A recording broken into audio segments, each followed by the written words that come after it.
ये इंडिया का मैप अगर आप देखो तो आपको दिखेंगी कई जगह हैं, कुछ हरियाली से भरी हुई, कुछ रेगिस्तान वाले इलाके।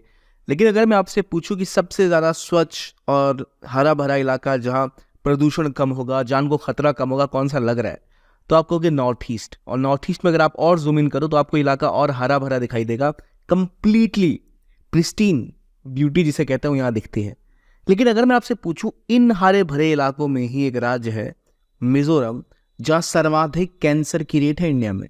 शॉकिंग होगा आपके लिए और सबके लिए है। लेकिन पूरे इंडिया में जहाँ दिल्ली, मुंबई, जहाँ पर बहुत ज़्यादा सेडेंटरी लाइफस्टाइल है, जहाँ लोग ज़्यादा ही सेवन करते हैं फास्ट फूड का और लाइफस्टाइल थोड़ा बिगड़ सा गया है मेट्रो सिटीज़ में, इनके मुकाबले भी, इन एरियाज़ के मुकाबले भी यहाँ मिजोरम में जो इंसिडेंस है कैंसर की वो ज़्यादा है। सबसे ज़्यादा रेट मिजोरम में है। क्यों है भाई ये कैंसर की रेट यहाँ पे इतनी हाई? और क्या कुछ गवर्नमेंट कर भी रही है नहीं इसे कंट्रोल करने के लिए? और पूरे इंडिया में इस लेवल पे जाने का कारण क्या है मिजोरम का? सिर्फ मिजोरम में कैंसर ही नहीं, HIV एड्स का भी नंबर बहुत ज़्यादा है। इस पूरे नॉर्थ ईस्ट के इलाके में हम देखते हैं बहुत ज़्यादा इंसिडेंट है कैंसर का, एड्स का और कई बीमारियों का। जब वो एनवायरनमेंट इतनी अच्छी है, जब वहाँ का माहौल इतना अच्छा है, तो फिर क्या कारण है इन सब के पीछे, वो समझेंगे इस वीडियो में। Welcome to Gyankosh. और ये न्यूज़ जो पहले आई है कि highest rate of cancer in India कहाँ है, तो मिजोरम में। अगर मैं आपको नॉर्मली भी गेस करने कहूँ ना तो आपके दिमाग में मिजोरम बहुत लास्ट में आएगा। आप सोचोगे होगा दिल्ली, मुंबई, बेंगलोर, यहाँ ज़्यादा होंगे, या पंजाब जहाँ पे ग्रीन रेवोल्यूशन हुआ था और केमिकल्स और फर्टिलाइजर्स ज़्यादा खाने में यूज़ होते थे, वहाँ भी काफ़ी नंबर बढ़े हैं। लेकिन मिजोरम लोगों को याद नहीं रहता। लेकिन 18 साल के ट्रेंड की स्टडी से पता लगा है कि मिजोरम में हाईएस्ट कैंसर इंसिडेंस और हाईएस्ट मॉर्टेलिटी है कैंसर की वजह से। ये असल में क्यों है, इस चीज़ को समझने के लिए ना पहले देखिए कैंसर की इंसिडेंट इंडिया में जो होता है वहाँ क्या उनका शेयर है। अगर आप क्रूड कैंसर का इंसिडेंस देखो तो केरला में बहुत तेज़ी से बढ़ा दिया। 2016 का डेटा है और 2023 में अगर आप आते हो तो मिजोरम इनसे भी आगे निकल जाता है। और ये आज की बात नहीं है, एक बहुत पुराना न्यूज़ आर्टिकल 2003 का यहीं पर मेंशन किया गया था कि मिजोरम में मैलिग्नेंसी कितनी ज़्यादा बढ़ रही है। डाउन टू अर्थ एक बहुत फेमस मैगजीन है, बहुत प्रतिष्ठित मैगजीन है जो काम करती है एनवायरनमेंट के ऊपर और एनवायरनमेंट रिलेटेड एस्पेक्ट्स के ऊपर। इन्होंने ये रिपोर्ट आज से लगभग 20 साल पहले ये रिपोर्ट दी थी कि मिजोरम में ऐजवाल में लगातार कैंसर बढ़ रहा है। ओरल कैंसर, स्टमक कैंसर यहाँ बढ़ता ही जा रहा है और इसको कंट्रोल करना बहुत ज़रूरी है। उस टाइम में मिजोरम उतने भी टॉप पे नहीं हुआ करता था, लेकिन कंसिस्टेंटली हम देखें तो पिछले 25 सालों में मिजोरम में लगातार कैंसर इंसिडेंट्स बढ़े हैं। और ये केरला जो हाईएस्ट ग्रोइंग है उससे भी आगे मिजोरम अभी पहुंच चुका है। तो आपको दिखेगा हरियाणा, दिल्ली या कर्नाटका, इवन केरला भी, इन राज्यों की जो लाइफस्टाइल है वो कहीं बेहतर है मिजोरम से, और एनवायरनमेंट भी उतनी स्वच्छ नहीं है, उतनी अच्छी नहीं है। तो मिजोरम में ये नंबर इतना हाई क्यों है? जो डाउन टू अर्थ की उस पुरानी रिपोर्ट को हम पढ़ते हैं तो हमें पता लगता है कि वहाँ का रीज़न सबसे बड़ा है टोबैको कंजम्पशन और स्मोकिंग सिगरेट और च्यूइंग टोबैको या बीटल जिसे हम पान कहते हैं। इनकी वजह से अक्सर ना ओरल कैंसर वहाँ की संख्या में ज़्यादा हो रहा है। और यही नहीं, पानी में भी इसका नंबर बहुत ज़्यादा बढ़ रहा है। और स्मोक अक्सर लोकल टोबैको से गुजरता है, पानी में भी प्रॉब्लम है। जो आदमी व्यक्ति पीता भी है स्मोकिंग के बाद वो, तो यहाँ पर लगातार स्मोक्ड वेजिटेबल और मीट खाने की भी आदत है। फर्मेंटेड पॉर्क उसको खाने की भी आदत है। और कहा जा रहा है कि उसके अंदर बहुत हाई सॉल्ट का इंटेक हुआ करता था। वो भी एक रीज़न दिया गया था। ये 2003 की बात कर रहा हूँ मैं, उस समय में, कि शायद ये जो मांस का सेवन वहाँ किया जाता है, जो एक डिश है, स्मोक डिश बहुत यूज़ की जाती है। तो स्मोक डिश बनाते टाइम अक्सर वो धुआं भी एक रीज़न हो सकता है। और पेस्टिसाइड का इस्तेमाल यहाँ पर फिश को पकड़ने के लिए किया जाता था, ये भी रीज़न देखा गया। स्टडीज़ वहाँ पे हुई थी कि लगातार ये चीज़ें बढ़ रही हैं। जो लोकल ड्रिंक थी बनाना प्लांट से बनती थी, जो कि ऑसोफेगस कैंसर बढ़ाने के पीछे काम करती थी। गले की नली जो होती है वहाँ के कैंसर बढ़ाने का कारण हो सकती थी। तो ये लगातार 2003 की रिपोर्ट आप देखें। और अब जो रिसेंट न्यूज़ आई है 2023 में भी कि केरला फास्टेस्ट है और मिजोरम नंबर 1 पर है, वहाँ भी आप देखो ना रिपोर्ट्स में डिटेल में मेंशन किया गया है कि पिछले 2003 से लेकर 2020 की रिपोर्ट है। ये जो मैंने आपको बताया डाउन टू अर्थ, ये 2003 की रिपोर्ट थी। तो इस दिन से लेके 2020 तक की जो रिपोर्ट्स आई हैं उसमें देखा गया है कि मिजोरम की जो यंगर जनरेशन है वो लगातार कैंसर का शिकार हो रही है। क्यों? क्योंकि जैसे बताया, स्टैटिक लाइफस्टाइल में वो जो दौड़ भाग होती है, एक जो मूवमेंट होती है वो नहीं है। प्लस डाइटरी पैटर्न्स में वही कहानी जो हमने पिछले आर्टिकल्स में पढ़ी कि स्मोक्ड वेजिटेबल्स तो नहीं, स्मोक मीट और स्पेसिफिकली ऐसी ड्रिंक्स, टोबैको, स्मोकिंग, इसकी वजह से यहाँ पर स्थिति बहुत खराब हो गई है। ट्राइबल पॉपुलेशन क्योंकि ज़्यादातर एंडोगेमी करती है। एंडोगेमी क्या होता है? एंडोगेमी मतलब अपनी ही सोसाइटी में शादी करना, जो जिस ट्राइबल ग्रुप के हैं विद इन दैट ग्रुप शादी करना।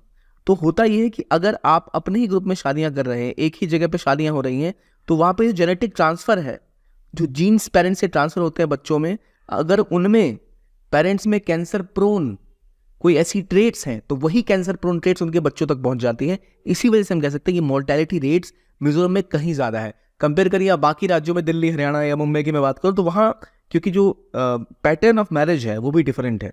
वहाँ एंडोगेमी उतनी नहीं है, एंडोगेमी तो है ही नहीं, ट्राइबल पॉपुलेशन है ही नहीं, तो बहुत वाइड नेट होता है शादियों का। कंपेयर टू मिजोरम जहाँ एंडोगेमी होती है और वहाँ जो लोकल पॉपुलेशन है उसमें इंसिडेंस ऑफ कैंसर का बढ़ता हुआ चलन, वहाँ के जेनेटिक जो वहाँ का पूल है उसमें भी दिक्कत क्रिएट करता है। इस वजह से हमें दिख रहा है कि वहाँ पर मोर्टेलिटी रेट भी बहुत ज़्यादा बढ़ रही है।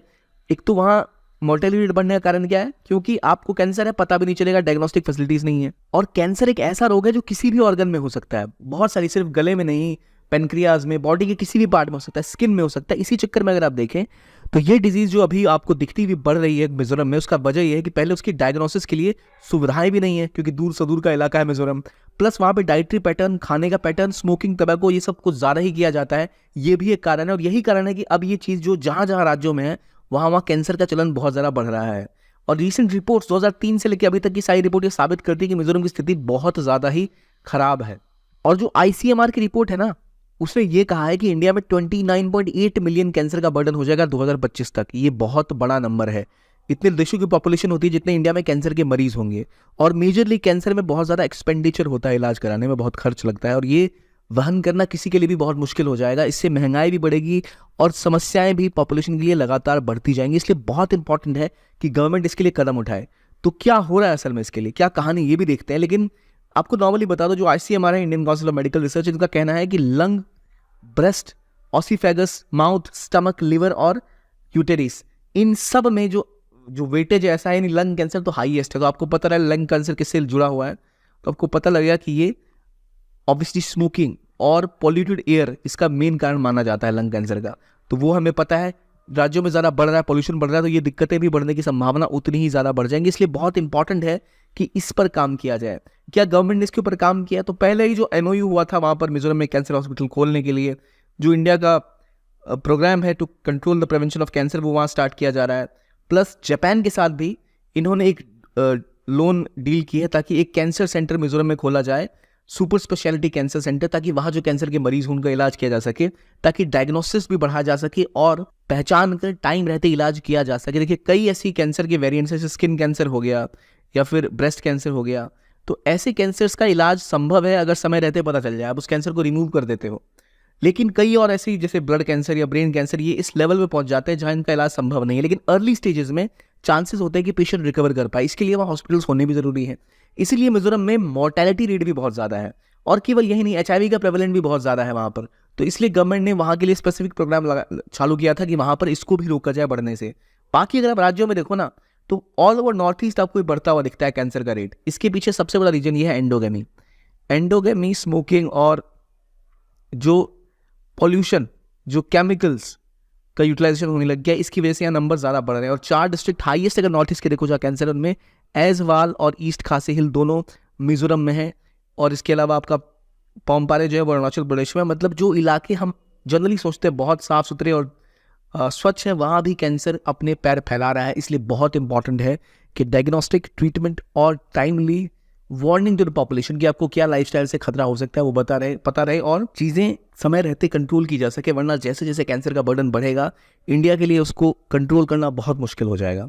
बाकी क्यों बढ़ रहा है ये तो हमें पता है, obesity, stress, acidity, poor diet, inflammation जो होता है, स्मोकिंग कोई करता है तो इसकी वजह से, लिकर का कंजप्शन, अल्कोहल पीने की वजह से, इन सब कारण से, शुगर इंटेक बहुत ज़्यादा होने से, इनकी वजह से कैंसर बढ़ता ही जा रहा है। कंट्रोल करने के लिए क्या है, लिमिटेड अल्कोहल, डाइट, न्यूट्रिशन, और अगर आप नो स्मोकिंग और लिमिटेड शुगर का इंटेक आपको बचा सकता है कैंसर से। इसलिए बहुत इंपॉर्टेंट है कि हम स्मोकिंग पे कंट्रोल करें।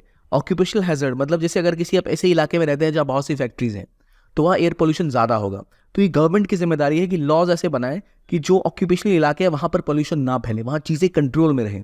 हमें अपनी डाइट पे काम करना चाहिए। सेडेंट्री लाइफस्टाइल नहीं होना चाहिए। सेडेंट्री लाइफस्टाइल मतलब बैठे रहना, दौड़ भाग ना करना, एक्सरसाइज ना करना, उसको बदलने की ज़रूरत है। जो हमें बेहतर, जो हमारे जेनेटिक्स हैं उसको भी पहचानना चाहिए। क्या हमारे पेरेंट्स को कोई एक ऐसी बीमारी रही है जो हमको ज़्यादा प्रोन बनाती है कैंसर को लेकर, या हमारे चांसेस बढ़ जाते हैं, हमें पता होना चाहिए। और जो अमेरिकन कैंसर सोसाइटी की रिपोर्ट है ये वही बात कहती है कि smoking, obesity, alcohol, UV radiation और फिजिकल एक्टिविटी अगर बढ़ाई जाए तो आप 42% कैंसर के केसेस को हटा सकते हो, उनको रोक सकते हो कॉज होने से। तो बहुत इंपॉर्टेंट है कि ये सब चीज़ कंट्रोल की जाए, ओबेसिटी, अल्कोहल, स्मोकिंग, ताकि कैंसर के केसेस कम हो और हमारी जो यंग जनरेशन है वो बच सके। स्पेसिफिकली नॉर्थ ईस्ट जैसे इलाके जो बॉर्डर के पास होते हैं वहाँ पर, क्योंकि बहुत ज़्यादा स्मगलिंग की संभावना होती है आसपास। यहाँ इस इलाके से साउथ ईस्ट एशिया, यहाँ पर है हमारा एक गोल्डन ट्राइंगल, कंबोडिया, लाओस और म्यांमार, बर्मा के बीच में, थाईलैंड में, जहाँ पर बहुत ज़्यादा अफीम की खेती होती है और वहाँ से बहुत सारा अफीम यहाँ पे स्मगल किया जाता है। इसलिए गवर्नमेंट को वो भी कंट्रोल करना बहुत ज़रूरी है, तभी जाकर हम जीत पाएंगे जंग कैंसर के खिलाफ। ये था आज का वीडियो और मैं पूरी उम्मीद करता हूँ कि आप भी ऐसे कोई कार्य ना करें जिनसे कैंसर की संभावना हो। Thank you very much. Keep on watching ज्ञानकोश।